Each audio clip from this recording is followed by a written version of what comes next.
It was cool being here.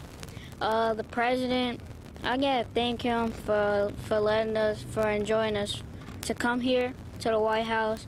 And it's cool to just explore the White House and get to see what hardly people ever see. It's one of the feel-good stories of last year. Chicago's own Jackie Robinson West Little League team captivated the country and became the first all-black team to win the national title. Even though they later came up short in Little League World Championship final against a team from South Korea, Mayor Rahm Emanuel hailed the kids as, quote, the pride of Chicago, and the city threw a huge parade and rally in their honor. A few months later, another public official with Chicago roots welcomed the kids to the White House and gave them a tour of the Oval Office. To see the first all-black team to win the U.S. Little League title get the same praise the World Series winners do was particularly striking, considering that black participation in Major League Baseball has massively declined. In 1984, according to the Society for American Baseball Research, a little more than 18% of major leaguers were black. In 2012, the percentage dropped to just over 7%. And now, Chicago's Jackie Robinson West, a symbol for African Americans in sports and baseball, has gone from a feel-good story to a full-blown controversy. On Wednesday, Little League International stripped the kids of their U.S. title, accusing the coaches of knowingly violating the rules by putting players on the team who lived outside the team's residential boundaries.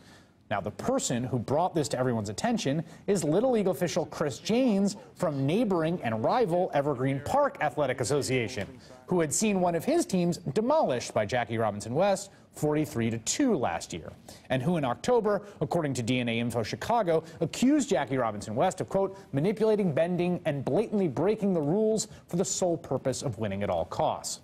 Little League has now suspended Jackie Robinson West's manager, removed their district administrator, and perhaps most heartbreakingly for the kids on the team who didn't do anything wrong, invalidated all of Jackie Robinson West's wins last season.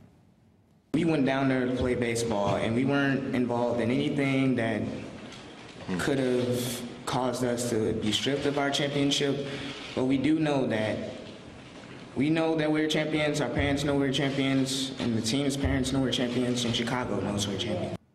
Joining me now is Evan Moore from Red Eye Chicago, who writes about politics in sports. Evan, I get the sense there is a tremendous amount of anguish and anger in Chicago over the decision to strip these kids of the title and the wins.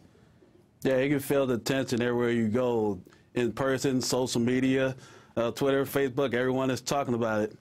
What is the backstory here? I mean, it seems to me that two things. One, the fact that they were basically, you know, the whistle was blown on them by a rival neighbor who, if I'm not mistaken, had been accused of similar shenanigans earlier, and also the idea that somehow the kids are being punished for transgressions of adults. Yeah, well, Evergreen Park and Jackie Robinson West have butted heads for years. Every time they go over there, they get the best of them. And the game we just discussed, they battled around 3 times in the first inning. So if I was Evergreen Park, that probably would make me mad too. So they absolutely slaughtered them, and then Evergreen Park went and said, and essentially told the officials, hey, do you know those guys had some players on the team who weren't from the district?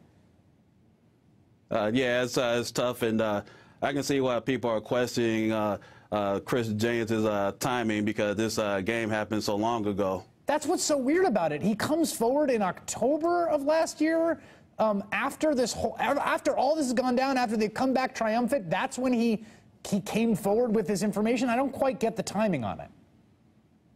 Well, it's tough, and I know a lot of us in Chicago and all over the country want to throw race into this, and from most people I spoke to on both sides of the issue, with Jackie Robinson West and Evergreen Park, James doesn't have a racist bone in his body. They just think he's uber competitive, and he thought something was wrong.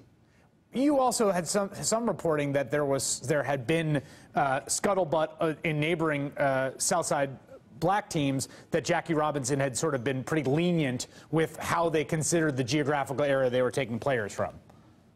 Yes, I've talked to former little leaguers and people currently in the sport, and they all made those hints. They weren't shy about it once the news got out. So what happens next? Seems like the city is sticking with the team. I think they're at the Blackhawks game tonight. I'd imagine they're probably actually going to get a hero's welcome. Well, they should. I mean, they are at the Blackhawks game, and they didn't do anything wrong, and they even though it's technically they're not the champions anymore, but they're still winners. And these are kids. They didn't do anything wrong. They were told. They went out there and played the game the right way, and actually really think about it, they were more than thankful to be there and went out their way to exude sportsmanship.